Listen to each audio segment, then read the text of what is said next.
Bookish voice में आपका स्वागत है। आज हम बात करेंगे एक ऐसे पोएम के बारे में जो हर एक इंसान से जुड़ी हुई है। सिल्विया प्लेथ की फेमस पोएम मिरर एक ऐसा आईना है जिसमें हम सब अपने दर्द, ख्वाब और खुद की तलाश को देख सकते हैं। सिल्विया प्लेथ के पोएम्स खास करके उन्होंने अपनी सुसाइड होने से थोड़े पहले लिखे थे इतने रो इमोशन से भरे हुए हैं कि उन्हें और किसी भी तरीके से पढ़ना मुश्किल हो सकता है सिवाय एक कन्फेशन की तरह। जहाँ ये बात बेहतर है कि उन्होंने जो भी लिखा था उसमें उस वक्त के दौरान उनके मन की बिल्कुल बेहद उथल पुथल के अक्स को साफ साफ देखा जा सकता है। लेकिन उनकी पोइट्री अपने ऑटोबायोग्राफिकल एलिमेंट से ऊपर उठकर हमें अपनी ही इमोशनल दुनिया से कनेक्ट करने का जरिया भी देती है, लेकिन सिर्फ तभी जब हम उससे कनेक्ट होना चाहते हो। कभी कभी जब ये जानना जाता है कि कोई पोएट या नोवेलिस्ट बहुत ही पर्सनल तरीके से लिखता है, तब हम रीडर्स के रूप में उसके काम से दूर होने की कोशिश करते हैं और अपने ही इमोशंस को भी दूर करने की कोशिश करते हैं। सिल्विया के साथ ऐसा नहीं होना चाहिए।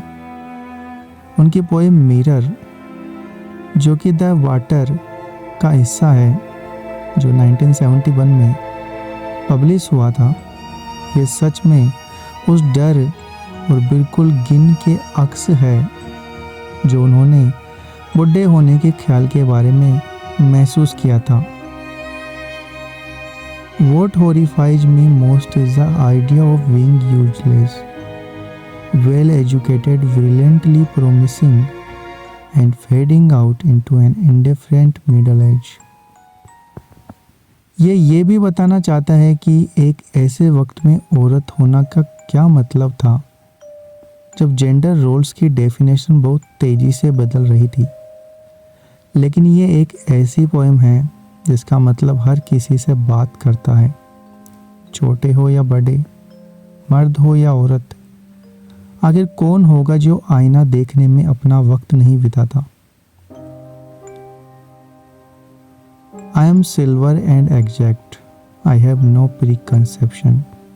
Whatever I see, I swallow immediately, just as it is, unmisted by love or dislike. I am not cruel, only truthful. The eye of a little goat, four cornered. Most of the time I meditate on the opposite wall. It is pink with speckles. I have looked at it so long. I think it is part of my heart, but it flickers. Passage and darkness separate us over and over. Now I am a lake. A woman bends over me, searching my reaches for what she really is. Then she turns to those liars, the candles or the moon. I see her wake and reflect it faithfully. She rewards me with tears and agitation of hands. I am important to her. She comes and goes.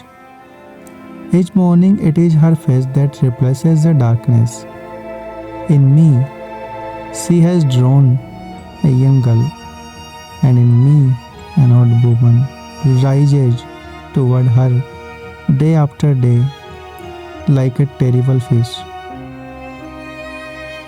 एक चीज़ जो इस poem में आपको पसंद आएगी वो ये है कि ये असली में मिरर के पॉइंट ऑफ व्यू से लिखी गई है, जो ऐसी चीज़ है जिस पे हम ज़्यादातर लोग शायद कभी सोचते नहीं होंगे। ये मिरर के साथ खुद के बारे में थोड़ा सा रिवील करके शुरू होती है और अपने सच्चाई बताने के अंदाज के लिए बिल्कुल भी माफ़ी नहीं मांगती। ये वापस हमें बिल्कुल वही रिफ्लेक्ट करती है जो ये देखती है, किसी भी तरह की फीलिंग से अनक्लाउडेड और किसी भी मैलिशियस इंटेंट के बिना। इस सेंस में मिरर के पॉइंट ऑफ व्यू पे बहस नहीं की जा सकती। ये जो भी देखती है उसे अपने में ही समाहित कर लेती है, क्योंकि जब हम इसके सामने खड़े होते हैं टाइम पास होता रहता है और हमारा सिर्फ 1 सेकंड पहले का इमेज अब इसकी डेप्थ में कहीं खो गया है। ये अपनी पावर में एब्सोल्यूट है और द पावर को ये इसने बहुत सारे चेहरे देखे हैं जो आते हैं और जाते हैं, और अंधेरे में जब कोई भी इसके सामने नहीं खड़ा होता हमें यह फीलिंग मिलती है कि मिरर अपोजिट बॉल के पिंक स्पेकल्स पे मेडिटेशन करती है, क्योंकि ये वेट कर रही है सब्र से कि आगे कौन आएगा। दूसरे स्टांजा में मिरर अब अपनी खुद की रिफ्लेक्टिव सरफेस के साथ एक लेक बन गई है, जिसको वो औरत हर रोज विजिट करती है, searching its riches for what she really is. कभी कभी वो दूर वो मुंह मोड़ लेती है और मिरर उसे वापस रिफ्लेक्ट करता है, कंस्टेंट और कंसिस्टेंट, जबकि वो कैंडल्स और मूनलाइट जैसी चीज़ें की तरफ मुड़ती है। वो लायर्स है, क्योंकि उन पर भरोसा नहीं किया जा सकता कि वो सच रिफ्लेक्ट करेंगे। कैंडल्स फ्लिकर्स करते हैं, वो भभकते हैं और बुझ भी जाते हैं और असली इल्यूमिनेशन नहीं देते, और हम अक्सर मूनलाइट में ऐसी चीज़ें देखते हैं जो असली में वहाँ होती ही नहीं। जब वो मिरर की तरफ वापस मुड़ती है तो वो इमेज जो वो देखती है उसे अपसेट करती है और वो इसे अपने आंसुओं या अपने हाथों से डिस्टर्ब करती है। फिर भी मिरर अपनी इम्पोर्टेंस को महसूस करता है। ये इस मोमेंट का वेट कर रहा था जब वो हर रोज वापस आएगी और ये अनअवॉइडेबल ट्रूथ को रिफ्लेक्ट कर सकेगा। वो यंग वुमन चली गई है, उसका जो प्रतिबिंब है वो इसमें समाहित हो चुका है और सिर्फ टेरिबल फिश बचा है जो उसे ग्रीट करने के लिए उठ रहा है। आईना सिर्फ चेहरा ही नहीं बल्कि हमारा अंदर भी दिखाता है। क्या हम उस सच के देखने के लिए तैयार हैं? क्या हम अपने डर, अपनी कमियों को समझेंगे या उनसे आंखें चुराना चाहेंगे?